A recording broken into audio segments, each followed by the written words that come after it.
Hi guys, so for today's mini vlog, panibagong araw, panibagong ganap na naman na nangyari sa buong maghapon. Just keep on watching! Hi! So, ito na naman siya, oh. Ganda. At gaya nga, ang title ko ngayon ay Looking for Panibagong Friend dahil nagkaayaan na naman kami kumain dito sa labas. At kasama ko lang pala ang aking kaibigan na si Ivan. At ito nga pala mga medal niya, academic achiever nga pala siya dyan guys. At gaya nga, nang nag-trending sa TikTok ay nakakatawa nga yung mga comment nyo dyan guys. At tawan-tawa nga ako doon, si Justin Eka binangga ng Mustang ni Kalo. At tumingin nga lang kami ng sapatos dito dahil malapit na nga yung tour namin, kailangan namin ng bagong shoes. Baka outfit check yan.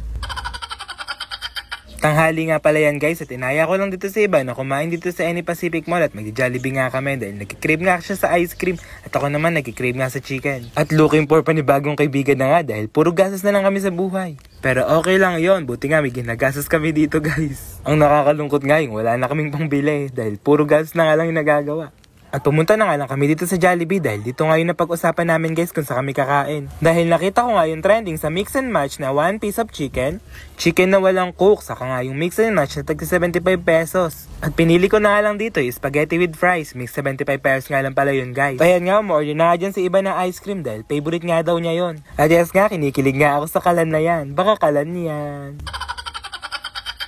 At kayo din ba guys yung nag-aantay ng part 3? At inaantay ko na nga din yung part 3 na yun at nakakakilig nga yun guys. At kaya pala sobrang init ng panahon dahil sobrang init nga at nag-iinit nga at naglalagablab talaga yung kalan. Baka kalan yan. At fast forward nga, naupo nga lang kami dito at inayos ni kuya dito yung mga pinagkainan nung nahuling kumain. At maganda nga yung view dito dahil nasa gilid lang kami ng parking lot at maaliwalas nga yung panahon guys. At hindi nga sumama iba naming mga kaibigan dahil ang gusto nga nila yung Sangyup. At wala nga pala dyan guys yung kaibigan namin na si Kalo dahil nasa Cebu nga. At iba nga naming mga kaibigan gusto nga nila mag-Sangyup, mamayang gabi pa naman daw yun kaya nga guys nauna na kami. At guys wag nyo kami i-issuehan ni Iban dyan dahil magkaibigan nga lang kami guys. At siguro looking for jowa na din ako. Huy, sana all. At comment down below kung katulad ko din kayong naghahanap ng true love. Baka true love yan. At tume-eksena naman nga si Iban Angelitan. Kunyari hindi niya alam na binibidyo ko no? Emote-emote pa yan no? Eto nga lang in-order ko, spaghetti with fries at chicken joy nga dyan na may rice. At ice cream nga lang in-order ni Iban at kinikilig nga siya dyan no? Ba't kaya kinikilig yung kaibigan ko na yan?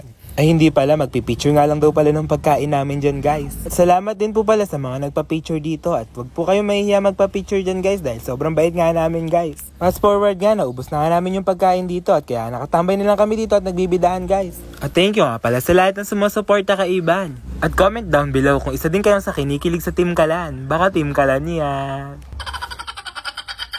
Anton sabi nga niya, bibili nga lang siya ng pasalubong sa mama niya. Kaya nga eto nga guys, nabili siya ng shawarma. Pasalubong pala sa mama at papa at kapatid niya. At tinatanong niya ako guys kung gusto ko daw ba ng shawarma at ililibre daw niya ako. Pero hindi nga ako makain ng shawarma. At ang sabi ko nga sa kanya, hanapan na lang niya ako ng girlfriend. Uy, baka naman. At guys, mag-comment down below nga kayo kung ano pa magandang i-content ko. Yung mga more on prank sana guys, para nga maganda at nakakatawa. Guys, inaantay ko yung comment down below nyo ha.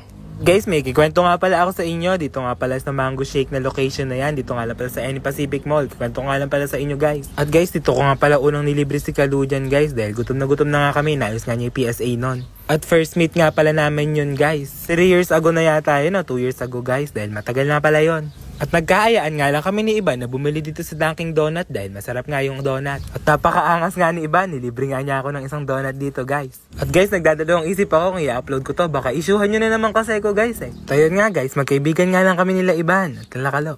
Spread love, no hate, and don't bash. At guys, road to 70,000 followers na nga pala tayo sa Facebook page. At salamat guys sa lahat ng sumusuport at nanonood ng aking vlog. At shoutout po pala kay Ana Faye Magatao, kay Ingles, Rian Fabricante at Rain Guevara. Thank you for watching!